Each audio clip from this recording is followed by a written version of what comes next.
Buenísimo. Bueno, ahora para la grabación les doy la bienvenida al curso de posgrado de redes neuronales y una introducción del uso de librerías Keras y TensorFlow para el Deep Learning. O sea, este curso de posgrado, como ustedes saben, tiene una serie de encuentros que empiezan hoy, pero el objetivo más importante, yo ahora les voy a entrar en los detalles de los temas que vamos a tratar hoy, pero creo que lo más importante es entender cuál es el objetivo general del curso. Nosotros no le vamos a dar clases muy formales en términos de definiciones y cosas por el estilo, sino el objetivo es un poco más hands-on, es tratar de darles herramientas, darles los fundamentos, por supuesto, pero darles herramientas y empezar a hacer cosas, empezar a sacar resultados, porque una de las grandes ventajas de Machine Learning es esto, que fácilmente, y por eso ha crecido tanto, fácilmente se pueden empezar a obtener resultados si cuando uno empieza a implementar estas cosas, ¿no? Entonces, queremos que sea bastante práctico. Justo la clase de hoy es la menos práctica, digamos, de todas, así que tengan un poco de paciencia, porque a partir de la próxima clase vamos a empezar con Ceci, va a empezar a trabajar más en la computadora. Creo que vamos a trabajar con Google Colab. No sé si acá todos han trabajado o conocen Google Colabs.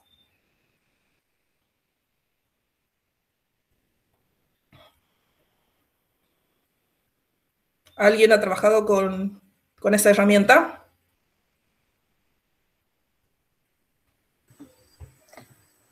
En el chat ya somos 4 o 5 que sí. Algunos sí, otros no, algunos la conocen, pero no la usaron.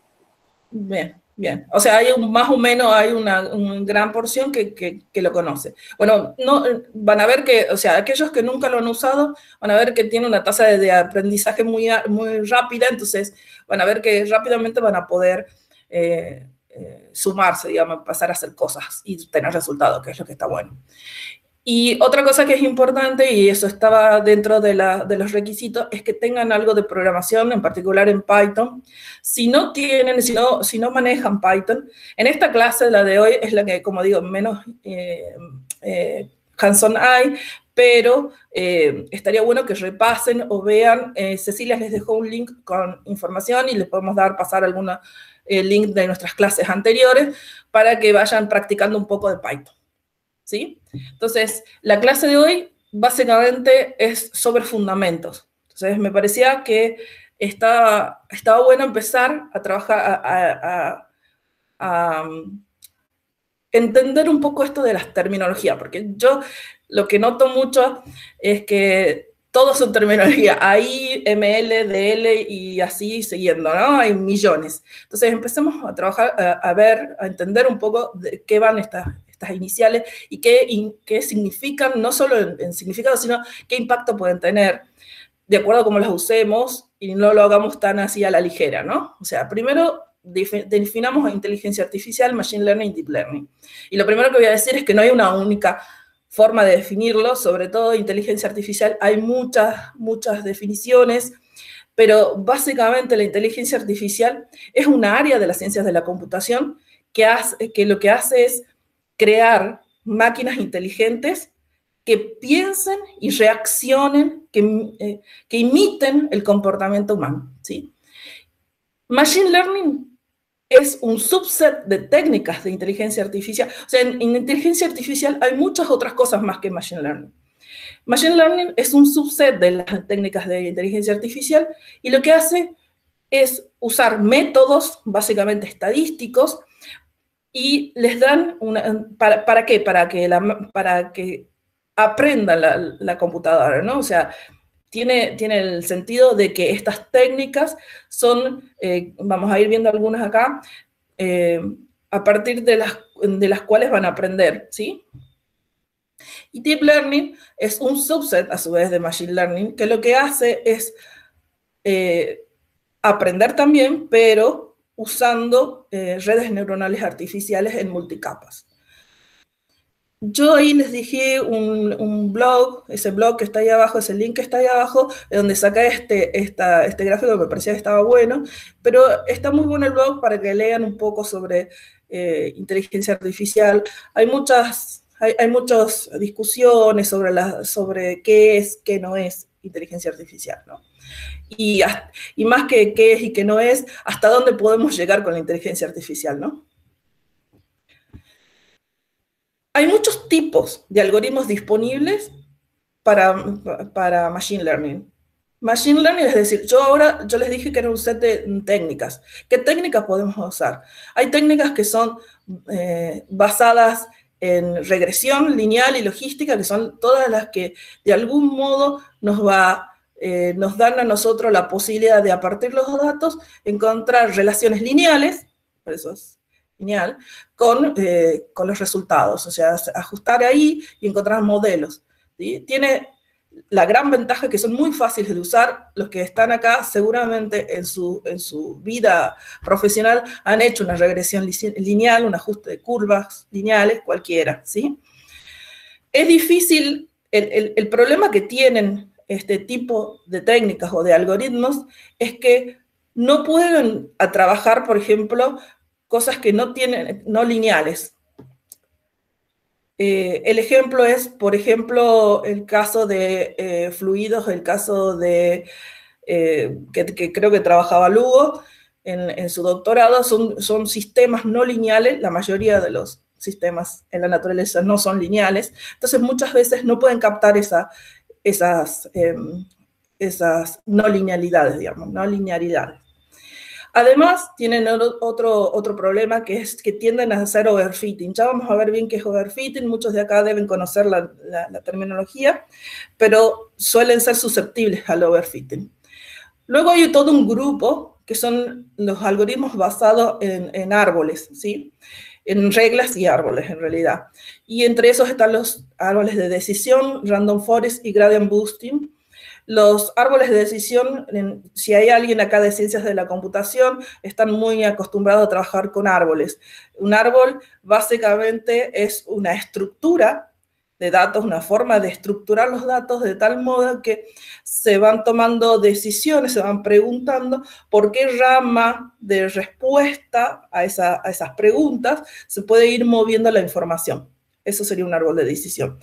El cómo se lo arma el árbol de decisión es la parte que está relacionada con el entrenamiento, ¿no? O sea, depende de los datos, es que nosotros vamos a hacer esas divisiones.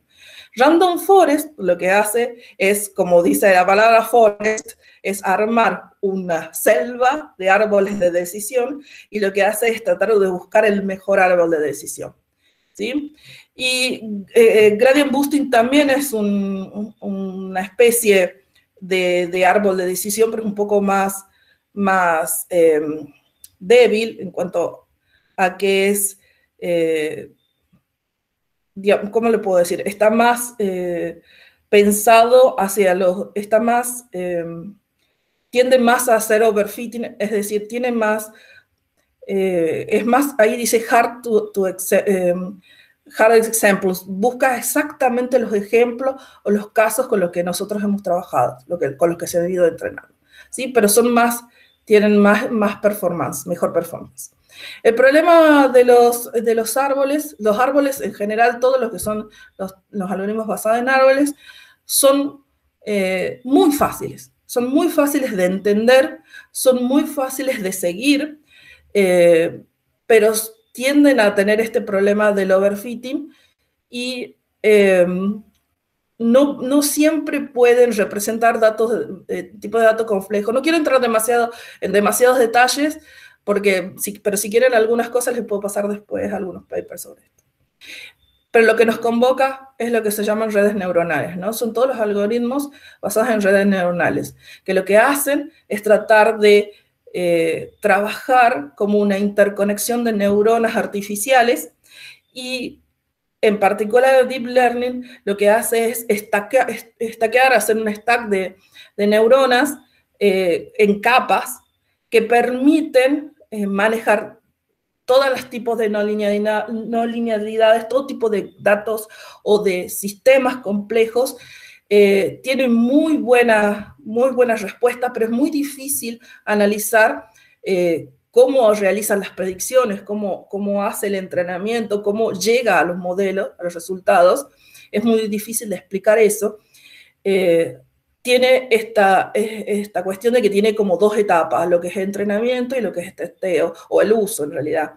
Pero el entrenamiento suele ser muy lento, o sea, porque lo que hace es basado en mucha cantidad de datos, uno tiene que tener un gran volumen de datos, y aprende a partir de esos datos. Eso suele ser un poco lento, bastante lento, de acuerdo a la cantidad de datos y a cómo sean esos datos también. Pero una vez que ya tengo el modelo elegido, es bastante rápido para usar, ¿no? Cualquier cosa, metan la cuchara de lo que quieran decir, ¿no? O opinar.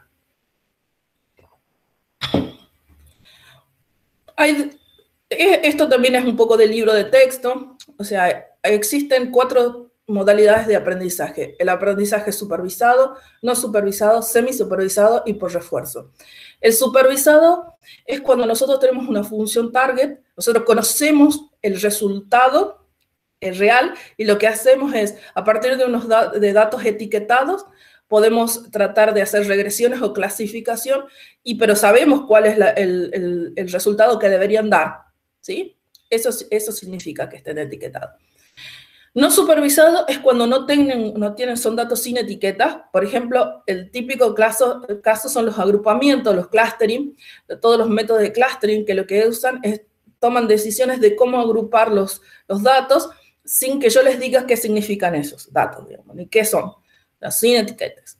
El semisupervisado es cuando tengo datos que están parcialmente etiquetados, otros que no están etiquetados y los puedo trabajar en simultáneo, es una combinación de los dos anteriores.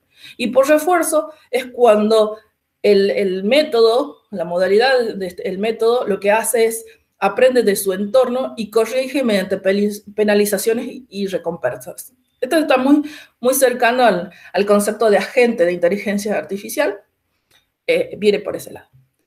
Hay 2 tipos de problemas que pueden ser atacados con Machine Learning, ¿no? Los problemas de clasificación y los de regresión. Los de clasificación son aquellos que yo tengo una serie de datos y yo voy a dividir, voy a clasificar en distintos grupos. Pueden ser 2 o pueden ser n grupos. Entonces voy a clasificar los datos que tengo.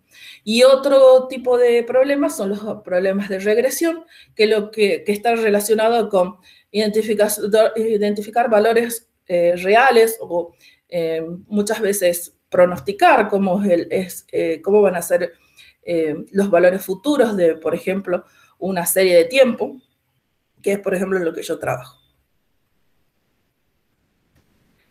Yo creo que la pregunta es, ¿por qué es tan importante y por qué hay tantos desarrollos basados en Deep Learning?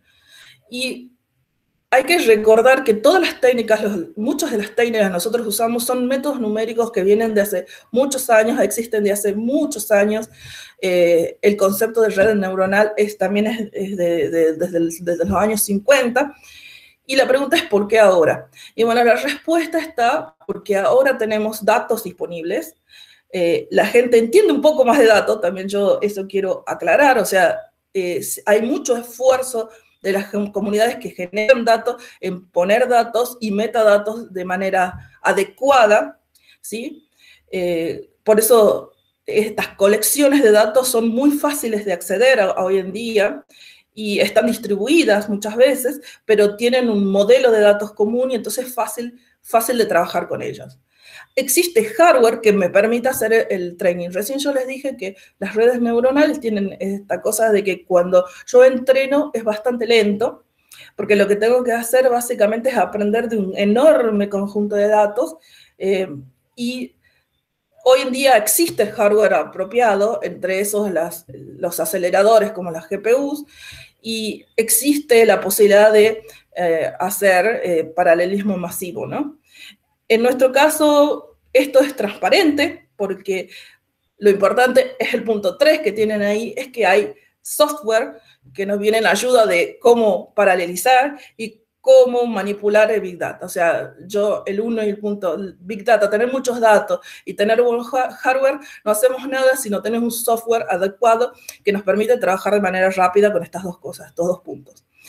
hay nuevas técnicas de software y nuevos modelos, y más aún y más importante, y lo que vamos a hacer mucho hincapié acá, en toolboxes como TensorFlow, que lo que hacen es, de algún modo, hacernos transparente, evitar los dolores de cabeza de cómo trabajar a un nivel más bajo, con, por ejemplo, las GPUs, o cómo manejar grandes volúmenes de datos. O sea, él nos va a hacer mucho, es una interfaz muy importante, y es muy fácil para nosotros olvidarnos de todos esos detalles.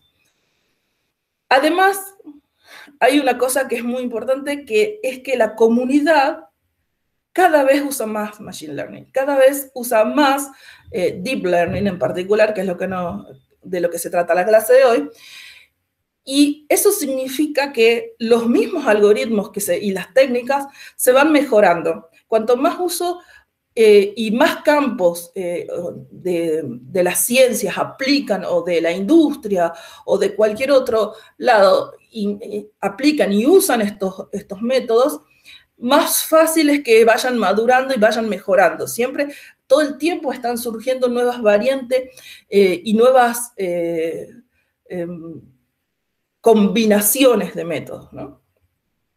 Y cosas como, por ejemplo, cosas que se usan mucho en Computer Vision, trabajar con imágenes, por ejemplo, o en el trabajo de imágenes, el procesamiento de imágenes, usando Machine Learning. Muchas de esas técnicas se terminan aplicando a otras áreas, como por ejemplo series temporales. De hecho, una de las cosas que estamos tratando de hacer en el grupo es, de todos los datos que no son nuestras series temporales que tenemos, mirarlas como imágenes y aplicar técnicas muy probadas con imágenes, ¿no?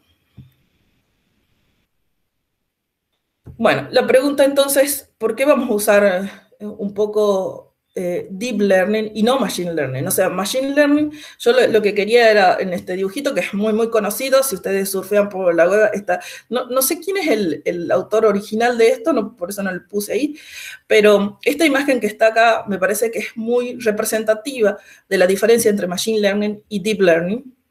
Y la principal diferencia es que acá en Machine Learning hay una persona haciendo lo que se llama feature extraction, o sea, extracción de características. Cuando nosotros tenemos un set de datos, o muchos sets de datos, y queremos aplicarle alguna técnica, necesitamos hacer algún análisis sobre esos datos, lo primero que hay que hacer es lo que se llama feature extraction, que quiere decir encontrar cuáles son las características o las variables que describen o explican mejor esos datos, ¿sí? O ese problema, o ese dominio. Una vez que nosotros tenemos esa etapa, que es la de feature extraction, recién se va a lo que es el machine learning, por ejemplo, en este caso es una clasificación, y recién obtenemos un resultado.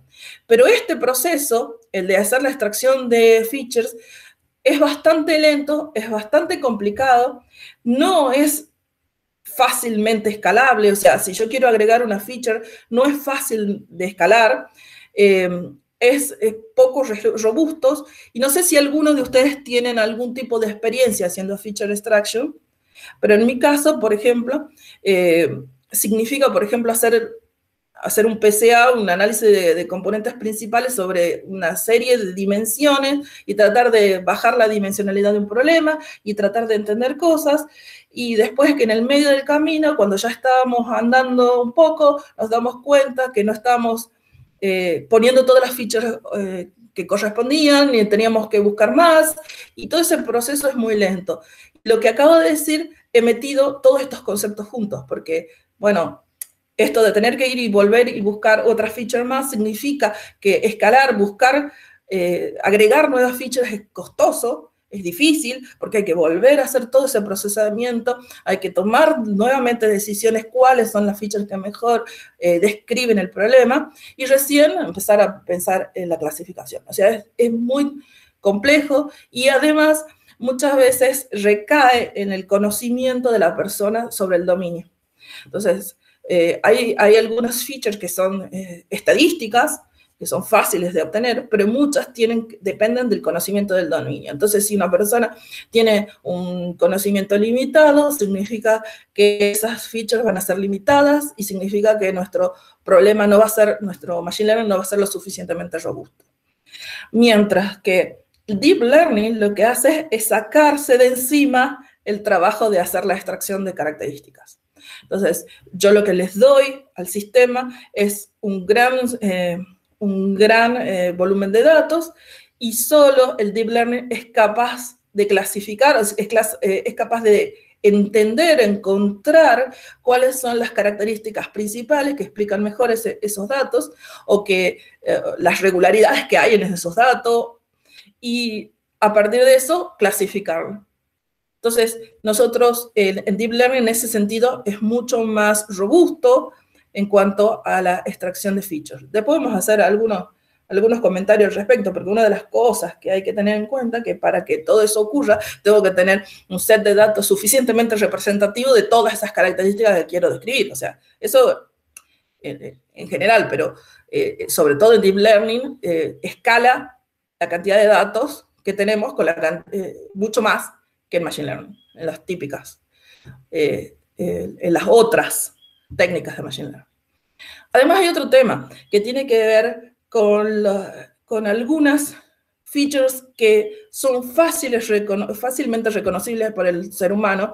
Por ejemplo, las que son de alto nivel, quizás las de nivel medio, pero a veces las de bajo nivel no son tan evidentes para el ojo humano. En este caso hemos puesto el ejemplito de que, por ejemplo, quiero reconocimiento de caras, una facial recognition, y lo que ustedes van a ver es que cuando ustedes quieren hacer machine learning y quieren ustedes encontrar las características, tal vez el ojo humano sea capaz de encontrar cuáles son las features de alto nivel que son importantes. Por ejemplo, que tengan 2 ojos, o que tengan una nariz, o que tengan una boca, y eso sean algunas features. Pero si nosotros miramos a un nivel más bajo, a un nivel más medio, nosotros tenemos que ver, por ejemplo, reconocer los tipos de ojo. Tal vez no sea tan fácil a nivel de humano, y más aún si vamos a features de más bajo nivel todavía, es un poco más complejo, ¿no? Entonces, todas estas features, el deep learning es capaz de tomarlas, o de aprenderlas, o de entenderlas, y de hecho el reconocimiento facial es una de las grandes aplicaciones de deep learning. Otra cosa que me parecía importante, que no siempre se dan en los cursos de posgrado, en cualquier curso de deep learning, porque generalmente se va derecho al trabajo, es hablar un poco de lo que es un pipeline para trabajar con deep learning. Entonces yo les pongo acá un posible pipeline para trabajar con deep learning. Básicamente he dividido como en 3 grupos grandes el procesamiento, digamos, desde los datos, desde el inicio de la recolección de los datos hasta el final de cuando yo interpreto los resultados de mi modelo.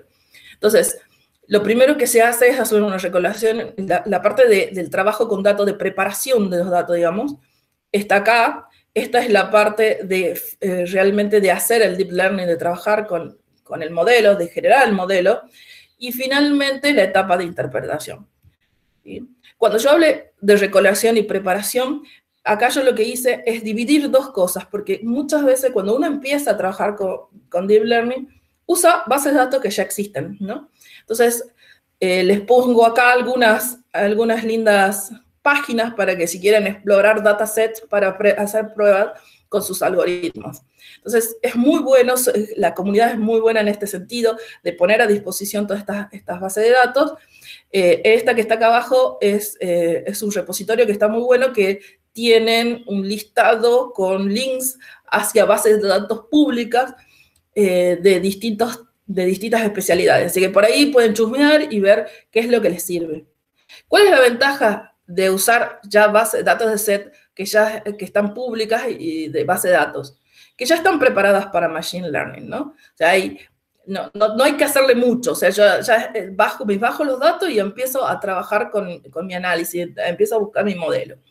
En cambio, hay otra forma de trabajar, que es que uno tenga que hacer la adquisición de los datos, por ejemplo, de los experimentos que uno tenga, o de instrumentos, que es mi caso, y uno tiene que hacer un montón de trabajo entre la recolección propiamente dicha, que entre paréntesis, si yo digo recolección es como si fuese un bajar y ya, pero cuando hablamos de, por ejemplo, un instrumento, hay cosas muy complejas como que el instrumento esté midiendo correctamente, o sea, hay muchos errores, hay muchos controles que hay que hacer sobre los datos de los experimentos, o sea que, y de los instrumentos, o sea que hay que hacer toda una preparación de esos datos. Y después de eso hay que pensar en el sampleo, o sea, muchas veces hay diferentes tipos de resoluciones y uno quiere usar 2 series de tiempo, tal vez con distintas resoluciones, y entonces tiene que encontrar la forma de trabajar con ambas. Muchas veces lo que tenemos 2 instrumentos con los que queremos trabajar, los formatos de los datos que nos entregan esos instrumentos no son iguales, es más, muchas veces si los instrumentos o los experimentos que nosotros son bastante viejos, no tienen buena metadata asociada, entonces generar la metadata ya es un problema adicional. Muchas veces no sabemos cuando recolectamos nuestros datos, cuando nosotros generamos nuestro propio data, qué tan balanceados están los datos, si todos los casos de prueba o los casos interesantes que queremos captar con nuestro machine learning están ahí o no. Entonces, muchas veces están muy desbalanceados esos sets de datos. La cantidad de datos también es importante, o sea, cuántos datos debemos aquí para poder trabajar. Hay que curarlos, hay que trabajar con qué pasa con los missing values, hay que hacer estandarización, hay que hacer normalización, y después de todo eso hay que poder volcarlos a una base de datos. O sea, todo lo que se hace en este segundo punto es lo que hace la gente para después publicar sus bases de datos. ¿Sí? Entonces, este es como el trabajo más arduo, y si a ustedes les ha tocado hacer eso, se van a dar cuenta que preparar los datos puede llevar muchísimo más tiempo que entrenar un machine learning, un deep learning, ¿no? un modelito. De hecho, en el grupo, por ejemplo, necesitamos por lo menos 10 años de datos, 11 años de datos, y eso nos involucró meses de preparación de datos. Hoy en día tenemos ya una base de datos curada, hermosa, lista, ya la podemos usar, pero nos ha demorado, no sé, creo que como 8 meses en resolver todas esas situaciones. Siempre pasa algo. En las segundas 4 etapas que tienen que ver con este pipeline es en el que vamos a trabajar nosotros en este curso, que tiene que ver con la elección del modelo que vamos a usar. En este caso van a ser redes neuronales multicapas, o sea, deep learning. Vamos a realizar el trabajo de entrenar y vamos a evaluar o hacer el tuning de nuestro modelo para finalmente hacer una predicción o inferencia. ¿Sí? O sea, nosotros ahí vamos a tratar de ver si sale lo que queríamos que salga, y vamos a tratar de hacer inferencia. Y en el punto último de este pipeline que puse es la de interpretación del modelo.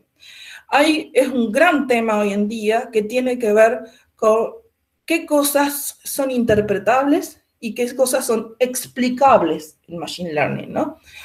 La interpretabilidad está relacionada a la capacidad que nosotros tengamos de esas salidas del modelo, de los resultados de nuestro modelo, de entender las causas y efectos que hay ahí. O sea, ya es muy difícil, ya es una trabajo muy difícil. La explicabilidad es la capacidad de explicar cómo nuestro Machine Learning arribó a esa conclusión. Y está muy relacionado con la gente que hace ciencia. Entonces, en ciencia se está trabajando mucho en qué modelos son explicables o cómo se pueden explicar los modelos. Yo lo que hice es poner este grafiquito que les voy a pasar a explicar, y lo saqué de este paper, les dejo acá para que lean, si ustedes tienen ganas, porque hay muchas cosas interesantes. respecto de los challenges para una inteligencia artificial responsable. Y habla de muchas cosas, de los conceptos, pero hace un gran énfasis en lo que es interpretabilidad y explicabilidad de los modelos. Este gráfico me parecía muy bueno porque los que están acá deben haber muchos científicos, creo que la mayoría somos científicos o estamos estudiando, haciendo nuestro doctorado, y tenemos nosotros algo que es importante para nosotros, es tratar de interpretar y de entender qué son causas de un comportamiento en mi modelo. Y eso es muy difícil de hacer. Yo les decía que había muchas técnicas de Machine Learning, ¿no? El modelo, cuanto mejor es, cuanto mejor resultados me da, son aquellos modelos basados en Deep Learning. El problema es que cuanto mayor accuracy hay, menor es la capacidad de interpretar esos resultados, de interpretar por qué o las causas de esos resultados. Mientras que, por ejemplo, acá, lo que son las regresiones, fíjense que la regresión lineal y logística están por acá, entonces esos son más fáciles de interpretar, la lógica, el learning basado en reglas, y los trees están acá, los árboles están acá, y todos esos son los que yo les decía que eran fáciles de entender al principio cuando hemos empezado. Y esos son los más fáciles de interpretar, pero menos accuracy tenemos. Entonces esto es como, hay que tener en cuenta, hay que pensar en esto todo el tiempo. Y esa es una de las cuestiones, de las preguntas de la comunidad, de la comunidad científica, porque uno tiende a querer interpretar los resultados, interpretar también cómo arriba a los resultados, pero el Deep Learning nos va pasando por encima. ¿En qué sentido? En que no podemos tal vez explicarlo, pero sorprendentemente en casi todas las áreas en las que se aplica tiene muy buenos resultados. Bueno, supongamos que nosotros ya... Un agregado a eso. A mí me hizo mucho ruido durante mucho tiempo el tema de, bueno, ¿por qué elegiríamos de repente un modelo con menos precisión por sobre uno más explicable? Porque en última instancia lo que queremos son buenos resultados. Hasta que una vez alguien me dijo, o leí, sinceramente no recuerdo, lo siguiente: imagínense que tienen enfrente un médico médica, que les dice, mira, tenemos que operarte. ¿Por qué? Porque sí, porque lo digo yo. Por más que uno sepa que es una eminencia esa persona, bueno, va a querer una explicación un poco más profunda que eso. Deep Learning, la respuesta que nos va a dar es porque sí.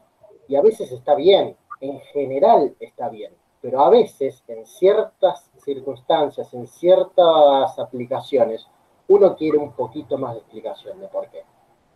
Algo quizás más en la onda empresarial, hay que echar gente. El modelo dice que hay que echar gente, o que tal persona no debe ser contratada. Se tiene que poder dar una explicación un poco más profunda que porque lo dice el modelo, porque lo dice el Deep Learning y hasta ahora ha andado bien. Cualquier modelo va a tener cierto margen de error. Ningún modelo, ni humano ni computacional, es infalible. Entonces, a veces el resultado solo no alcanza. A veces la explicación es tan o más importante que el resultado en sí. Nada, un poco de agregado a lo que decía ahora. Me parece muy buena la intervención y yo lo puedo resumir en 2 ejemplos. He estado hace poco en una reunión de Machine Learning con gente de NASA para ver, digamos, ellos aplican en distintas misiones. Y una de las cosas, una de las cosas que hacían era, por ejemplo, en los módulos estos como el Mars Rover o todos estos módulos que recolectan, por ejemplo, cosas de la superficie de Marte, aplican un método de Machine Learning, de Deep Learning, para decidir qué cosas usar y qué cosas no. Qué cosas recolectar o qué información guardar. ¿Por qué? Porque es algo crítico. O sea, no puedo guardar toda la información, todo lo que veo en Marte, y no puedo enviar toda la información vía link. Entonces tengo que decidir qué cosas guardar y qué no. Entonces, estaban como las dos posiciones, o sea, como los dos enfoques estaban en uno, y es como encontrar el H crítico como en error, o encontrar cualquier valor crítico de optimización, es lo mismo. ¿En qué sentido? En que, por ejemplo, decía, está bien, recolectemos todo lo que para nosotros es significativo como investigadores. Perfecto. Pero ahí puede ocurrir el efecto que se llama el monstruo verde. Yo me reía cuando lo presentaron como el monstruo verde, y la situación era la siguiente. Cuando uno va y recolecta datos de acuerdo a tu conocimiento, no te estás exigiendo el nuevo conocimiento, no estás buscando nuevo conocimiento. Entonces me decía, tal vez tengamos un monstruo verde al frente, pero como nosotros acá en la Tierra no tenemos, o sea, científicamente no es válido para nosotros, no lo recolectamos. Entonces, digamos, el Deep Learning era para ver lo que nuestra lógica nos impedía, o nuestro conocimiento nos impedía ver. Entonces tomaban ese criterio, decían, bueno, vale la pena traer cosas nuevas, bajar datos que son nuevos, que no sabemos qué representan hoy en día, pero en algún momento los vamos a poder explicar. Pero por otro lado, es lo que dice un poco Lugo, o sea, hay cosas que son críticas en el otro sentido, en el sentido de que yo no puedo tomar una decisión basándome en un sí o un no nada más, sino necesito saber por qué. Y esto pasa generalmente en todas estas preguntas abiertas que hay en todos los campos de investigación, ¿no? O sea, por eso es tan válido uno como el otro. Y en ese sentido, un poco la conclusión de este meeting era que había mucha gente discutiendo este tema específicamente, y una de las conclusiones que me parecían interesantes es entender que el Deep Learning no lo es todo, es una herramienta poderosísima que no teníamos antes, o sea, que no existía, que no podíamos usar antes, no que no existía, no podíamos usarla. Entonces ahora la usemos y después también desarrollemos y expliquemos lo que pasa. O sea, las dos cosas queremos, lo mejor de los dos mundos. Bueno, empecemos, supongamos que ya... Discúlpame, hay una pregunta en el chat. Dale. Que por ahí está buena. ¿Cuál es la pregunta? Por favor, alguien que me la lea, Lugo, si estás. Sí, Federico dice, es una pregunta interesante. ¿La preparación de bases de datos para aplicar modelos de Deep Learning es similar a la necesaria para aplicar otros modelos? Regresión lineal, SVM, etcétera. Es decir, con la misma base de datos, ¿puedo aplicar los diferentes modelos o necesito trabajar las bases de datos? Y la respuesta es depende, pero sí, en realidad, generalmente si vos tenés para SVN, o sea, si vos tenés, es Machine Learning. En general lo que buscamos nosotros es también un poco de estandarización de datos, normalización de datos, es algo muy, muy, muy importante en Machine Learning, ¿no? Y en Deep Learning. Y eso se comparte tanto en los métodos que mencionas como en Deep Learning. Entonces, en general vas a poder usarlas a las bases de datos. Es probable que tal vez requieran alguna cosita más adicional, pero en general vas a usar las mismas. Pero es en líneas generales el mismo manejo. Sí. O sea, pensemos que Deep Learning de repente se usa para muchas más cosas, para análisis de video, para análisis de texto, cosa que en Machine Learning eso se complica, con lo cual aparecen nuevas técnicas con las cuales tratar esos nuevos datos que uno está analizando. Pero los datos viejos, no sé, el conocido problema de Machine Learning del Titanic, a ver quién sobrevive y quién no, el tratamiento que hay que darle a esos datos para aplicar modelo Machine Learning o Deep Learning van por la misma línea. Sí. No hay nada particularmente nuevo. Sí. Hay otra cosa que está muy buena que mencionar, es que muchas veces, yo acá no lo dije explícitamente, pero muchas veces uno desestima o subestima el uso de resultados de otros modelos. O sea, el resultado de simulaciones de otros modelos también pueden ser el alimento de un deep learning. Entonces, es como dice Lugo, todas las bases de datos te van a servir para deep learning, a lo sumo les va a tener que hacer algún tune mínimo, pero van a estar curadas y van a estar hermosas. Tampoco nos olvidemos que los resultados de las simulaciones pueden ser trabajadas con Deep Learning. Hay una línea bastante interesante también, que creo que se está desarrollando muchísimo, que es lo que se llama Physics Informed Machine Learning, ¿no? O Deep Learning. O sea, es como la suma de las dos cosas, ¿no? Machine Learning más física. Entonces, entre las cosas que se hace es a las salidas de algunos modelos de física, meterlos en un Machine Learning. Por ejemplo, para seleccionar parámetros o para mejorar algunos de los parámetros o metadatos tal vez, pero parámetros de la ecuación original. No sé si todos acá manejan, pero básicamente casi siempre que hablamos de esto estamos hablando de ecuaciones diferenciales. Entonces, hablamos de muchas ecuaciones diferenciales y tal vez algunos de los parámetros que estén parametrizados y algunos de los parámetros se los puede ajustar usando Deep Learning y se los usa en el mismo modelo. O al revés. Entonces, digamos, es como hay de todo, hay de todo. Pero bueno, en cuanto a bases de datos, creo que, no sé si te respondimos, pero creo que es lo mismo.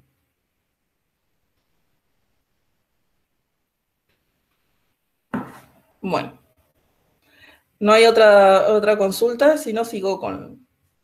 Estoy mirando el WhatsApp, a ver si hay alguna pregunta me podés mandar por WhatsApp, luego si no, ahí lo veo.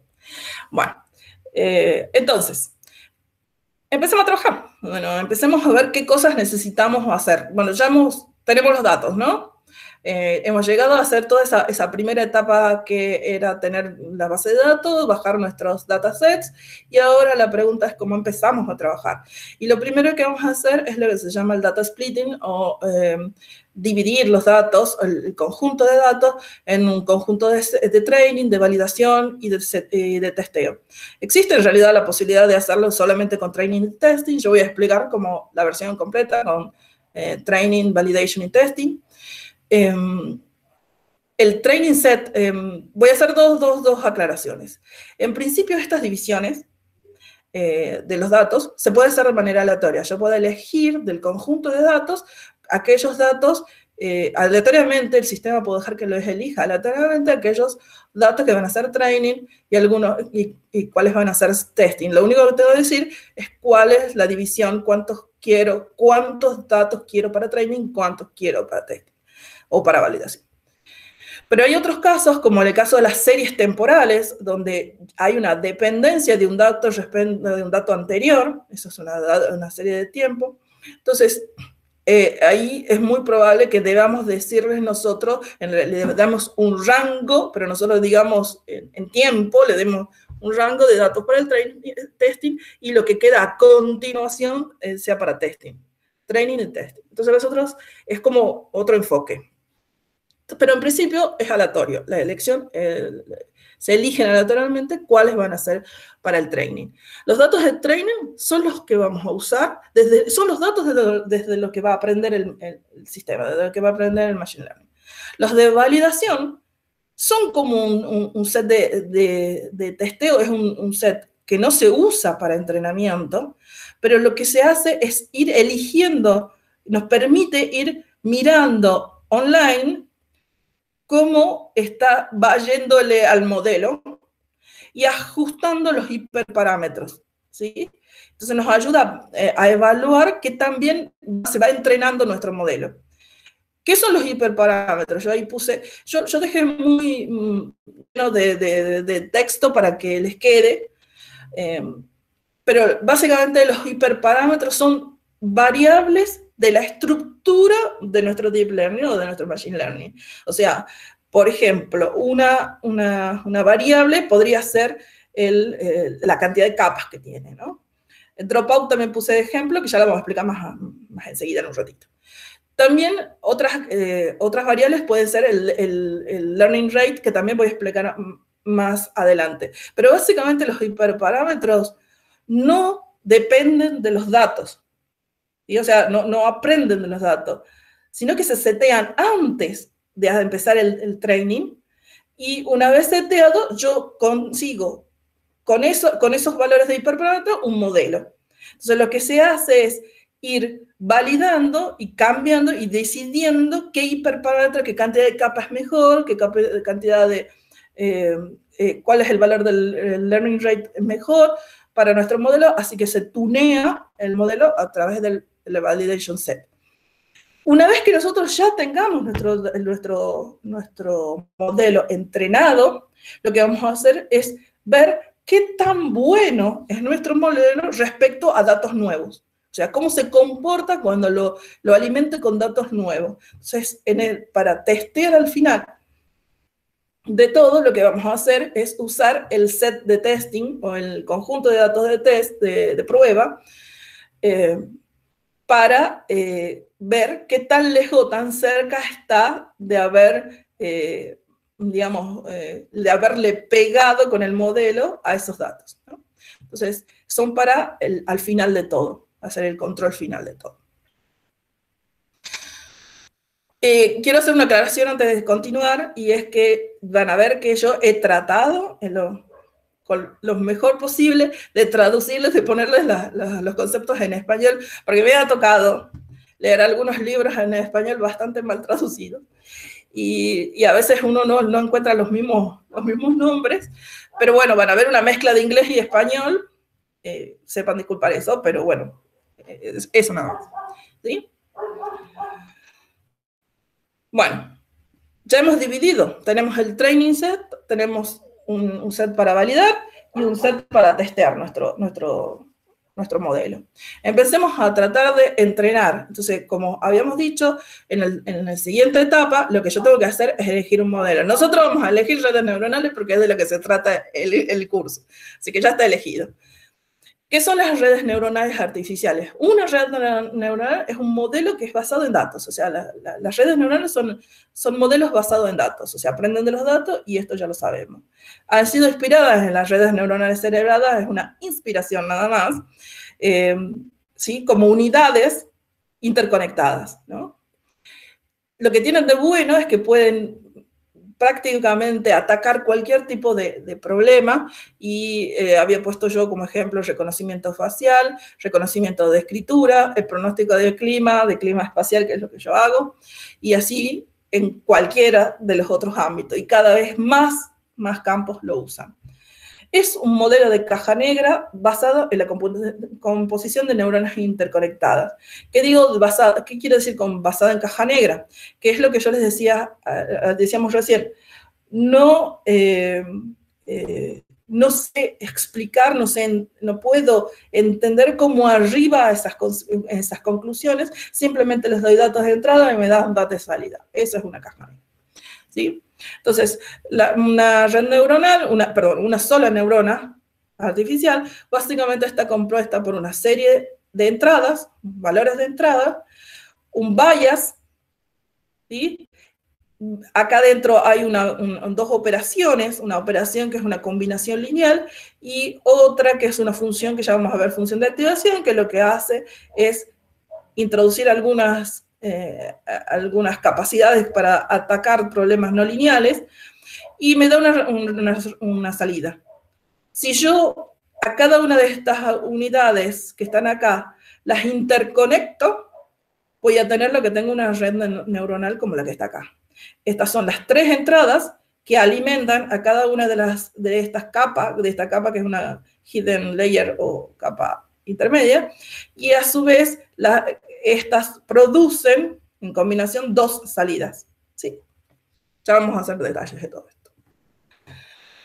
Bueno, comencemos trabajando con una neurona, o sea, vamos a tratar de construir nuestro deep learning a través de estas unidades que son los perceptrones, ¿no?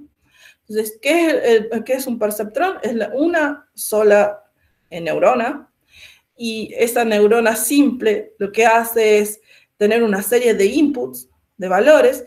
Cada uno de estos inputs, lo que es interesante es que es una feature o una característica de nuestro dominio, que es lo que queremos clasificar o hacer regresión o pronosticar.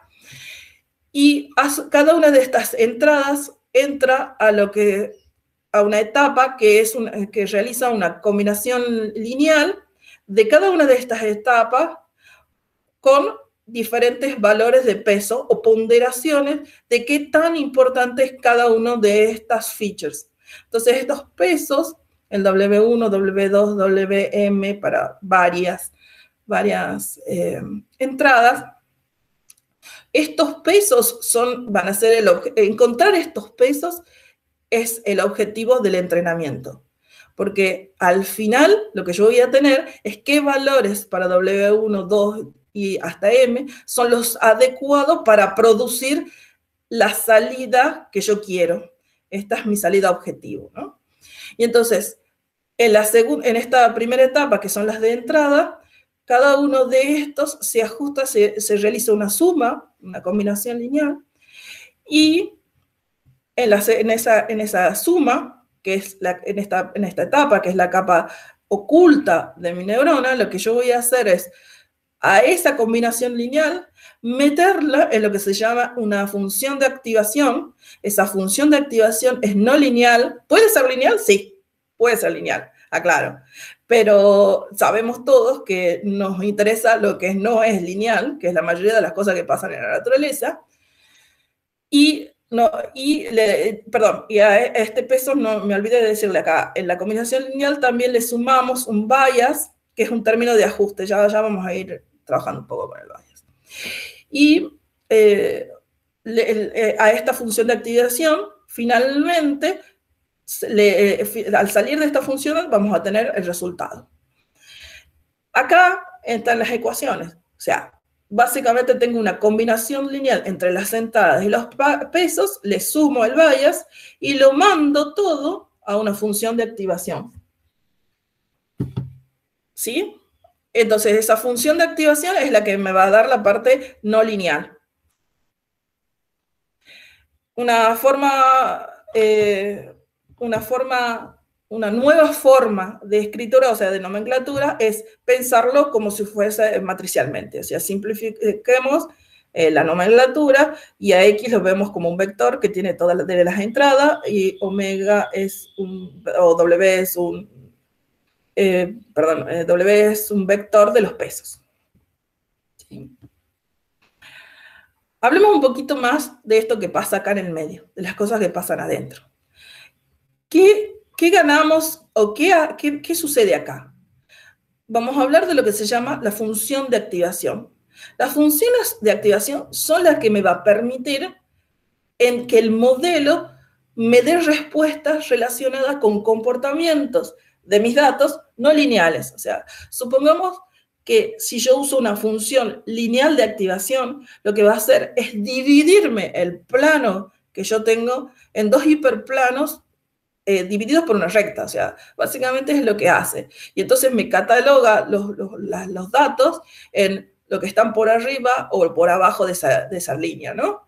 Entonces, fíjense que acá yo tenía datos, claramente que hay puntitos verdes y puntitos rojos que no son separables por un plano, sino que necesito separarlo por algo un poco más complejo que está acá, ¿sí? Entonces, yo voy a buscar una función un poco más compleja que me permita dividir el plano de tal manera que esta clasificación sea posible. Una de las funciones de activación más usadas es la sigmoide, y que lo que hace es transformar esta combinación lineal de las entradas y los pesos, más el bias, en una respuesta que varía entre 0 y 1, ¿sí? Y que tiene esta forma. Esta es la gráfica y esta es la ecuación. No es la única, es una de las más usadas, creo que si no la más usada, porque es con la que uno comienza a trabajar, pero hay muchísimas otras. Entonces, está la sigmoide, que ahí está la derivada de cada una de ellas. Entonces vemos que la derivada, y que es lo que está acá en naranjita, es una curva suave, todas son derivables, cosas muy, muy importantes matemáticamente hablando. Esta es la tangente hiperbólica, estas son las ReLU, y así hay un montón de funciones. Lo que yo quiero que sepan ustedes es que cuando la queramos usar, todas estas funciones de activación ya están implementadas de manera muy fácil. Y en TensorFlow simplemente es invocar a un módulo más y a la función sigmoide, a la función tangente hiperbólica, a la función ReLU. Y entonces realmente es muy fácil. Esto vamos a ver la semana que viene un poco. Luego me dice que en 10 llega, vuelve, creo que ha salido un ratito, así que si hay preguntas, el que me las quiere leer y yo no estoy viendo el chat, me las lee, ¿no? Porfa. Bien, existen muchísimas funciones de activación. Yo no les voy a explicar a todas, les voy a dejar para que las vean. Y pueden entrar a leer cuáles son los, digamos, cómo es el comportamiento cuando uso una u otra. Vamos un poco más, aceleremos un poco, ya estamos un poco con el tiempo. Vamos a ver de lo que es un perceptor simplificado. Simplemente es una cuestión de nomenclatura, porque esto ya es, digamos, es bastante complejo. Ahora, como vamos a stackear, vamos a poner muchos perceptores todos juntos en capa, simplificamos un poco la notación, simplemente al bias le vamos a poner como si fuese una entrada que tiene un 1, y simplemente lo podemos sacar de acá, no se lo pone directamente, y Z, el valor Z se pone acá como si fuese toda esta combinación lineal. Es la combinación lineal de los pesos y las entradas, más el bias, que es esta parte. Y luego se le aplica a esta salida, a Z, se le aplica la función de activación G, y entonces simplificamos. Esto sería un perceptrón simplificado. Como dije, armemos una red. Simplemente pongamos 2 neuronas, ¿sí? Estas son las entradas. Fíjense que las entradas están alimentando a todas las neuronas. Eso quiere decir que todos están conectados, o sea, cada una de las redes, cada una de estas neuronas es alimentada por todas las entradas, y eso se dice que es una capa densa. ¿Sí? La salida de cada una de estas, fíjense que cada una de las neuronas va a tener una salida, a la que la salida Z se le aplica la función de activación, y esas son las salidas. O sea, tengo en esta red neuronal primera, lo que tengo es 3 entradas, 2 salidas, una capa intermedia, ¿sí? Con 2 neuronas. ¿Sí? Y lo que está claro es que la información comienza acá y sigue en este sentido. Al final tengo un resultado. Y eso es lo que se llama feed forward, ¿no? Propagación hacia adelante. Acá podemos ver una red neuronal con una sola capa, pero que tiene 4 neuronas, ¿sí? Tiene 3 entradas, 4 neuronas, y simplemente es una observación de cómo vamos a trabajar en la nomenclatura también, por cuando se nos empieza a complicar con la cantidad de neuronas y capas que tenemos. Entonces, fíjense que lo que vamos a tener acá es un W1 y acá un W2, que van a ser los vectores salidas después de aplicar G en Z1 hacia la salida. Entonces, digamos, en la cuentita lo que estamos haciendo es la combinación lineal, que son los Z sub I, que tengo acá, se les aplica la G, a eso se le suman todos los bias que tengamos, porque cada uno puede tener su propio bias, y le aplicamos una función de activación para obtener las salidas. Lo que acabo de mostrarles significa que lo podemos poner de manera matricial. Hagamos una cuentita, acá está detallado. Simplemente vemos que la entrada 1, la entrada 2 y la entrada M, y vemos sus pesos respectivamente en la segunda neurona. Entonces, la salida, o sea, Z2 va a ser igual a el bias para este caso, que es el bias 1, para 1, 0, 2, quiere decir que esto es el Bayer, y el 2 quiere decir que es la segunda neurona. Y esta es la sumatoria, esta es la combinación lineal, que básicamente es una sumatoria. Simplificando todo, yo puedo poner, o sea, esta es la forma ya definitiva, digamos, de la fórmula para cada uno de los Z sub KI, ¿sí? Y básicamente, cuando yo quiera usar más de una capa, simplemente a cada una de estas hidden layers, lo que yo voy a hacer es, acá va a haber otra, acá va a haber otra, puede haber N capas, ¿sí? Y cada uno se va a comportar del mismo modo. Y puedo tener entonces las mismas 3 entradas, puedo tener muchas capas y las mismas 2 salidas, ¿sí? Bueno, entonces ya tenemos nuestra primera red neuronal con muchas capas, multicapa, ¿sí? Que era nuestro deep learning, por eso es multicapa. Entonces, ya teníamos nuestra primera red neuronal. Ahora, la pregunta es, cuando yo le ponga datos afectivos, ¿me dio los resultados que yo quería? Y eso significa tratar de entender o medir cuál es el costo de las predicciones que tiene mi machine learning, deep learning, ¿sí? Entonces, existe lo que se llama la función de pérdida, o de costo o de objetivo, que lo que hace, que es lo que nosotros queremos minimizar, que básicamente es la diferencia, o sea, queremos evaluar si la diferencia entre el dato, digamos, entre el pronóstico que me dio y el dato real, qué tan bueno es cómo es ese residuo, ¿no? Entonces nosotros queremos minimizar la función de pérdida. Y existen muchas funciones de pérdida, distintos tipos de funciones de pérdida, pero de acuerdo al tipo de problema podemos tener distintas funciones, ¿no? Entonces, en el caso de los problemas de regresión, lo que se trabaja es el error cuadrático medio, o sea, es lo que queremos minimizar, y en clasificación, lo que se llama cross entropy, y que mide la distancia entre las probabilidades de la salida y los valores verdaderos, básicamente es eso, es la diferencia de probabilidades.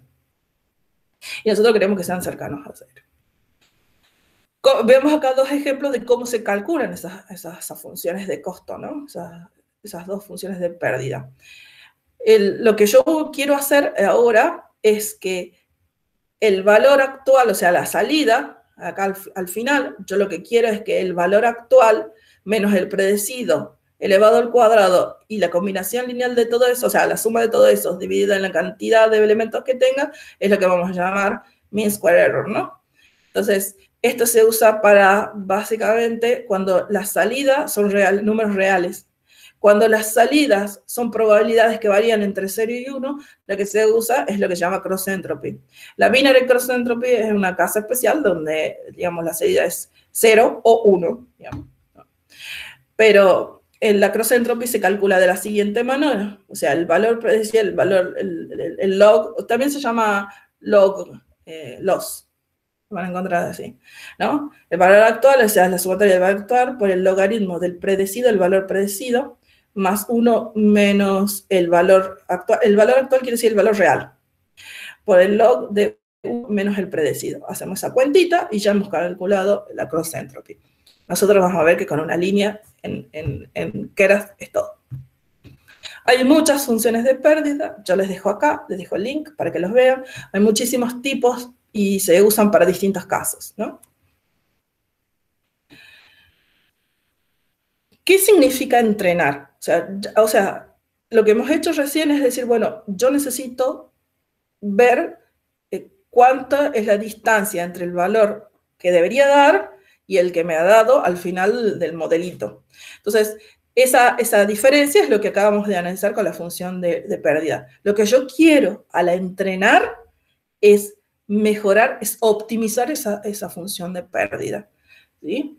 Es entonces al final un problema de optimización. Y si es un problema de optimización, podemos usar un método numérico de optimización. Un método numérico por excelencia es el método de gradiente descendiente, ¿sí? ¿Qué es el método de gradiente descendiente? Sí. Discúlpame, hay una pregunta en el chat. Dale. Juliana me pregunta si esa función de entropía es asimétrica. O sea, trata diferente a las probabilidades predichas que las conocidas. Creo que sí, no lo tengo tan claro, pero creo que sí. Y lo que, te puedo pasar el link de todo la explicación esa. ¿Sí? Y yo en realidad no uso yo uso casi siempre, trabajo con series tempo, por eso les digo, con valores reales. Entonces, generalmente no trabajo con cross de entropía, que no me ha tocado preguntarme cosas. Vale. Pero ya te lo paso si querés, o si capaz que Lugo ha trabajado, te puedo contestar. Gracias. Listo. Ya lo anoto, ya espero acordarme. Bueno, volvamos al método de gradiente descendiente. El método de gradiente descendiente es un método de optimización, que lo que hace básicamente es minimizar, o sea, el objetivo es encontrar el mínimo. Lo que tenemos acá, yo voy a explicar acá la gráfica y les queda ahí todo escrito, pero si ustedes se fijan, lo que yo tengo acá, básicamente es ploteada la función de loss, ¿sí? La función de pérdida.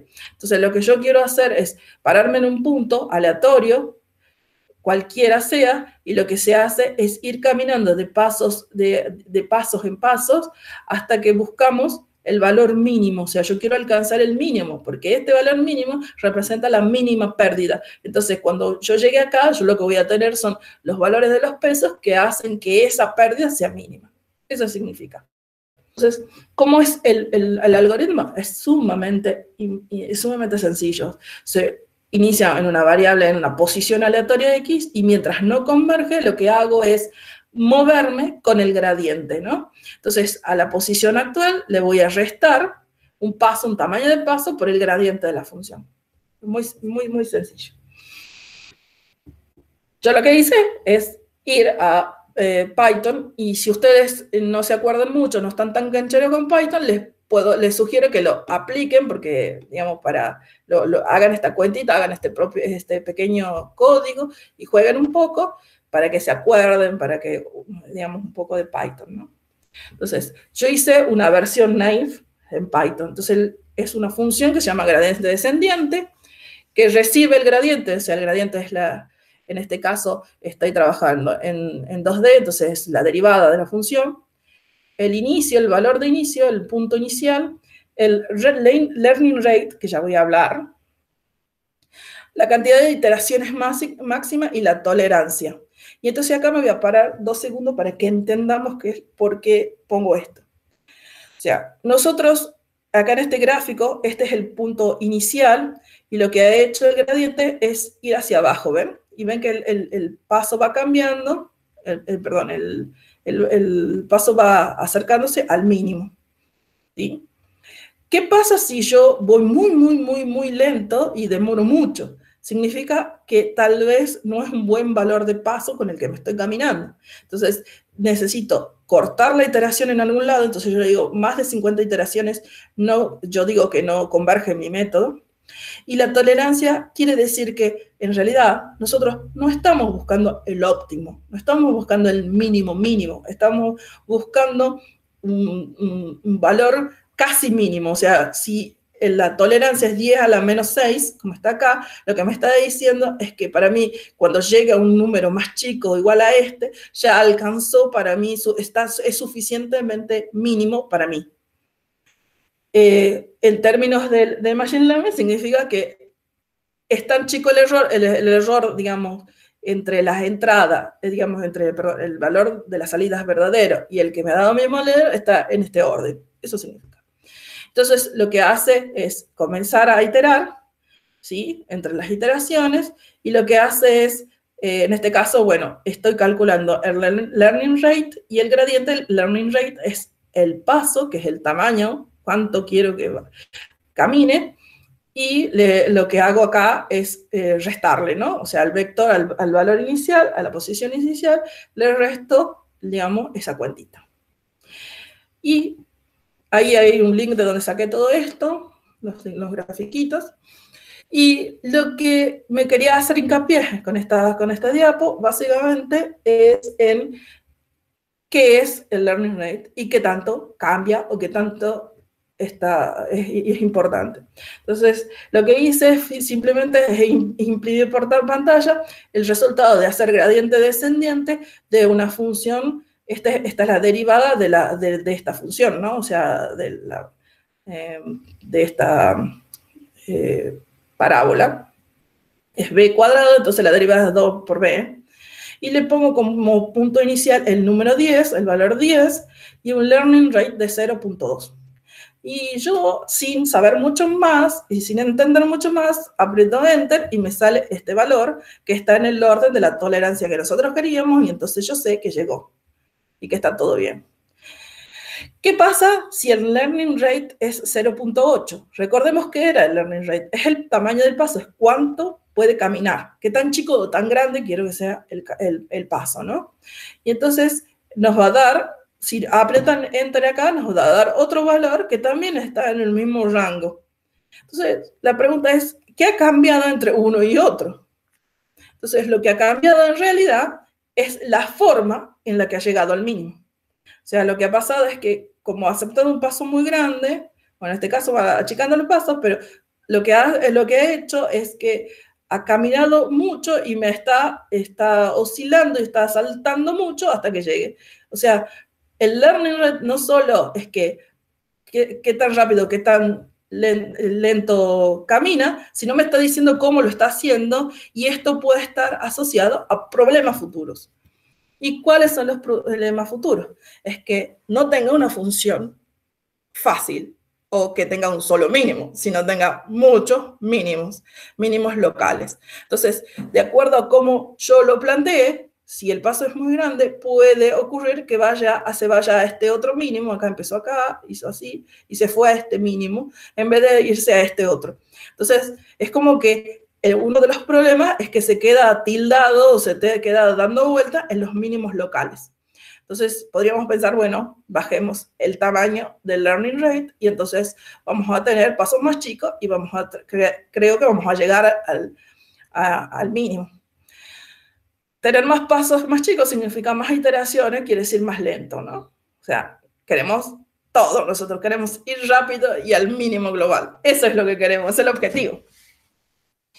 Otro problema es cuando tenemos este tipo de funciones, que se llaman sillas de montar, que cuando llega a lugares donde el gradiente es 0, en general no puede escapar de ahí, o sea, en esta parte no puede escapar, y entonces no llegan a los mínimos, al mínimo, nunca, o sea, generalmente no pueden escapar. Esos son los dos problemas más grandes. ¿Sí? Existen, ya vamos a ver qué se puede hacer con estos problemas, ¿no? Volvemos a la idea original, o sea, ¿para qué existía este método? Este método existía para minimizar la función de costo, o sea, durante el entrenamiento, yo lo que necesito es elegir los pesos aleatoriamente, están normalizados, y hacer un loop que vaya hasta que converja, donde computo el gradiente, o sea, calculo el valor del gradiente, y hago un update de los pesos, como el peso que tenía menos el learning rate que yo le mande por el gradiente, y me retorno los pesos.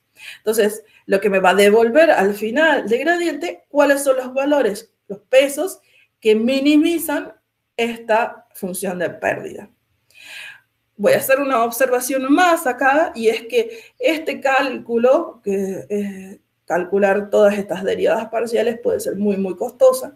Entonces, o sea, el cómputo del gradiente puede ser muy costosa, y entonces muchos algoritmos o versiones de estos algoritmos mejorados tratan con estos problemas, ¿no? De que el cálculo del gradiente sea más fácil, más directo, más fácil, que tratemos de escaparnos de los mínimos locales, que hacemos con los casos de silla de montar. Y en esos casos se usan muchos otros algoritmos. Ay, perdón. Que ya les voy a mostrar la lista de algoritmos más comúnmente usados. Bueno, hasta acá hemos hablado de feed forward, es decir, cómo la información iba de un extremo al otro. Entonces, supongamos que tenemos este caso que está acá, y la pregunta sería, ¿qué tanto qué tanto va a cambiar si yo voy modificando estos valores de peso? O sea, ¿qué tanto modifican los pequeños de los cambios en los pesos a la salida, ¿no? Y entonces tenemos que pensar que los valores, digamos, si yo quiero ver cómo afecta los valores de este peso a la salida, no es algo directo, porque me ha pasado por en medio del montón de capas, que todas estaban interconectadas, entonces no es fácil de ver. Pero sí es fácil de analizar desde pensando como la regla de la cadena, de la derivación, porque yo sé que este resultado depende de este peso, que a su vez depende de este otro.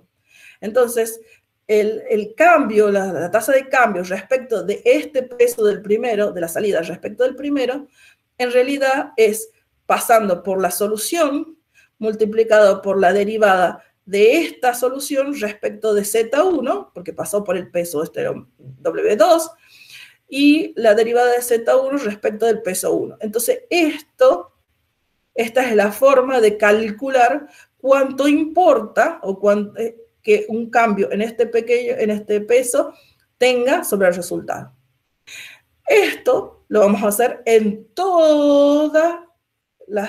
para todas las entradas y todas las capas de la red. Y es lo que nosotros con esto vamos a poder evaluar cómo pueden ser los errores o cómo podemos mejorar los pesos o cómo podemos ir tuneando los valores de los pesos.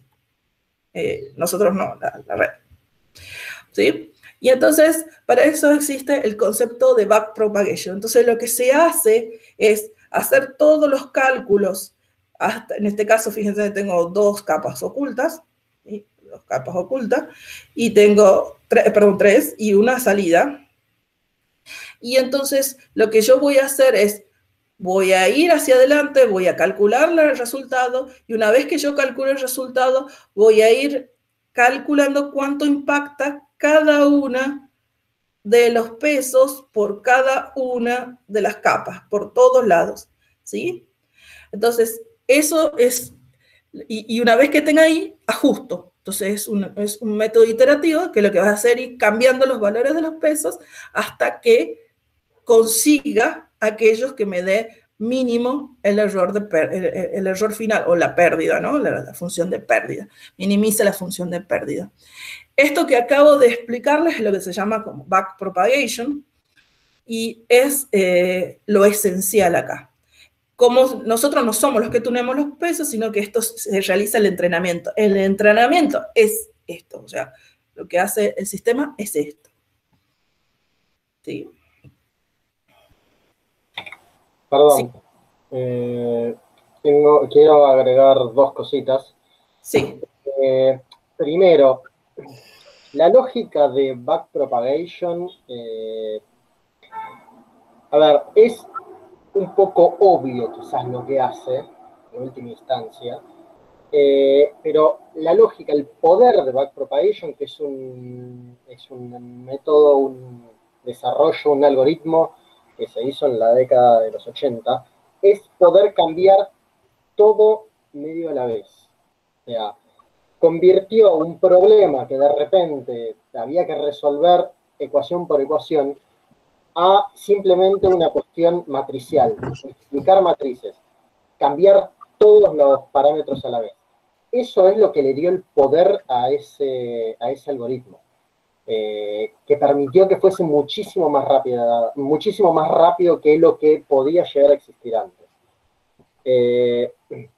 Es una cosa. Y otra, es bastante tediosa la demostración de backpropagation, pero para aquel que le interesa y aquel que se lleva bien con las matrices, las derivadas parciales, etcétera, etcétera, les recomiendo fuertemente por lo menos verla una vez en su vida.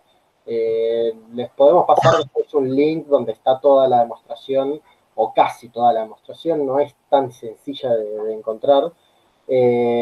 No tiene demasiada ciencia detrás si uno maneja álgebra lineal, si uno maneja un poco de temas de y eso. Y es muy tedioso, hay que hacerlo con mucho cuidado, pero es muy instructivo y divertido para los que nos gusta. Sí. Después les pasamos el link, sí. Para mis alumnos de grado es un must, deben hacerlo. Pero bueno, acá es optativo, lo pueden mirar. Y la verdad, yo les digo que es bastante, ¿cómo les puedo decir? Les queda a uno muy claro por ese impacto, cómo impacta el trabajar matricialmente, o sea, esto de que puede hacerlo todo en uno, como decía Lugo, ¿no? Y luego aprovecho que estás comentando, había una pregunta sobre cross entropy que no sé, yo no pude contestar, entonces no sé si podés fijarte, está en el chat, si querés seguirlo por el chat, así yo puedo seguir con la clase. ¿Cuál? Perdón. Una de si se evitan las singularidades cuando tenés probabilidades reales 1. Creo que sí. No sé. Con, no, es una anterior, de Juliana. No, era otra. Es asimétrica. Ah, eso. Entropía es asimétrica. Dale, continúa, Gra, que lo... Dale, vos por chat. Ahí, gracias, Hugo. Ahí va, chicos. Bueno, entonces ya entendimos la idea de backpropagation, entonces volvamos al término de la optimización del gradiente descendiente, o sea, que es la forma en que hacemos backpropagation, ¿ya? Entonces, sabíamos que el learning rate, que es este que está acá, es el problema, y nosotros lo que necesitamos es encontrar un learning rate óptimo, eso sería. Entonces, los distintos algoritmos que hay para el gradiente descendiente, intentan resolver o llegar a estos valores óptimos, digamos, ¿no? de learning rate. Entre esos hay muchísimos, yo les dejo acá un montón, estos son los más usados, con paso adaptativo, muchos se basan en probabilísticos o en estocásticos, bueno. Hay muchas diferencias, hay muchos tipos, y les dejo ahí también algunas explicaciones más claras sobre todas estas variantes. Y muchas más, acá hay otras variantes también. Les hemos puesto acá porque esto es lo que así se implementa en Keras, simplemente es llamar a un módulo que se llama optimizers, punto, el nombre del optimizador que ustedes quieren usar, ¿sí? Bien, ¿cómo estamos de tiempo? Bien. Hay un problema que es muy importante en nuestro trabajo, que es el tema del fitting de los resultados, de nuestros modelos, ¿no? Hay modelos que cuando nosotros los entrenamos nos da una cosa hermosa, o sea, the good, que quiere decir que tiene un fiteado ideal. Se van con los datos, pero no solo que va con los datos, o sea, describe bien los datos, explica bien los datos, sino que es escalable en el sentido de que cuando llegan nuevos datos es capaz de pronosticar esos nuevos datos. Cuando yo tengo una situación así, donde cuando yo veo que no puedo explicar del todo mis datos, significa que hay un underfitting y está muy relacionado a que tal vez no está pudiendo aprender el comportamiento a partir de los datos, entonces tal vez tengo que repensar mi modelo, repensar la cantidad tal vez de datos que estoy usando, o el balance de los datos, etc. Entonces, esto es the bad, porque me doy cuenta que está mal, me doy cuenta que hay un underfitting, pero el tema difícil, el tema que the ugly acá es el overfitting. El overfitting, ¿por qué es difícil? Porque cuando uno empieza a hacer machine learning para ciertos casos, ocurre que el modelo que nosotros usamos con los datos de entrenamiento que tenemos anda perfecto, los describe muy bien a los datos, pero cuando llegan nuevos datos no los puede captar a esas nuevas, digamos, forecasting, hacer predicciones, o si queremos hacer catalogación o lo que fuese, clasificación, no puede resolverlo para datos nuevos. O sea, es muy sensible, es poco sensible los datos nuevos. Y esto tiene que ver con el overfitting, que básicamente significa que tengo un modelo hecho a la medida de mis datos. Es decir, si hay un dato nuevo, no lo puede resolver, no puede verlo, digamos, ¿no? Entonces, acá le he puesto el dibujito de la underfitting. Es como tener una cama hecha, cortada alrededor de la figura nuestra. Entonces, si yo estiro la pierna, ya me salí del modelo. Y esto es algo en el que uno tiende a caer mucho, al principio, hasta que uno empieza a entender cómo resolverlo, y es de ugly porque muchas veces uno se pone contento y no se tendría que poner contento porque hay que sospechar cuando los resultados son tan buenos a la primera, ¿no? Pero hay técnicas que existen para tratar de evitar el underfitting, fundamentalmente. Una de las técnicas es lo que se llama el dropout, que lo que hace es que uno activa o setea en cero algunas de las activaciones de manera aleatoria. O sea, se eligen algunas de forma aleatoria y entonces se las saca para que el entrenamiento no se haga con esos valores que están ahí, y entonces minimiza el entrenamiento, el overfitting, perdón. Y la segunda forma de regularización es la de early stopping, que lo que hace es ir monitoreando cómo es la función de pérdida a lo largo de distintas iteraciones del modelo. Las iteraciones para nosotros también se llaman epoch, para que sepan cuando les salgan esos nombres. Y lo que hace es, a esta función de pérdida, la calcula tanto sobre el set de testing como el set de training. O sea, en el set de training tiende a bajar siempre, porque cuanto más entreno, mejor aprendo sobre esos datos, pero si entreno y aprende demasiado bien tirando a cero, es muy probable que esté en el caso del overfitting, ¿sí? ¿Y qué es lo que voy a hacer? Es mirar qué es lo que pasa con ese modelo sobre los datos de testing, porque a partir de un punto, si estoy sobreentrenando, estoy haciendo un overfitting, lo que va a pasar es que va a ser cada vez menos sensible a los datos nuevos, menos, lo va a poder pescar menos, digamos, a esos datos, y entonces la pérdida en el dato de testing va a empezar a crecer. Se empiezan a separar estas dos curvas y eso es una mala señal, ¿sí? Con más cantidad de iteraciones tengo menos pérdida en el training, pero más pérdida en el testing.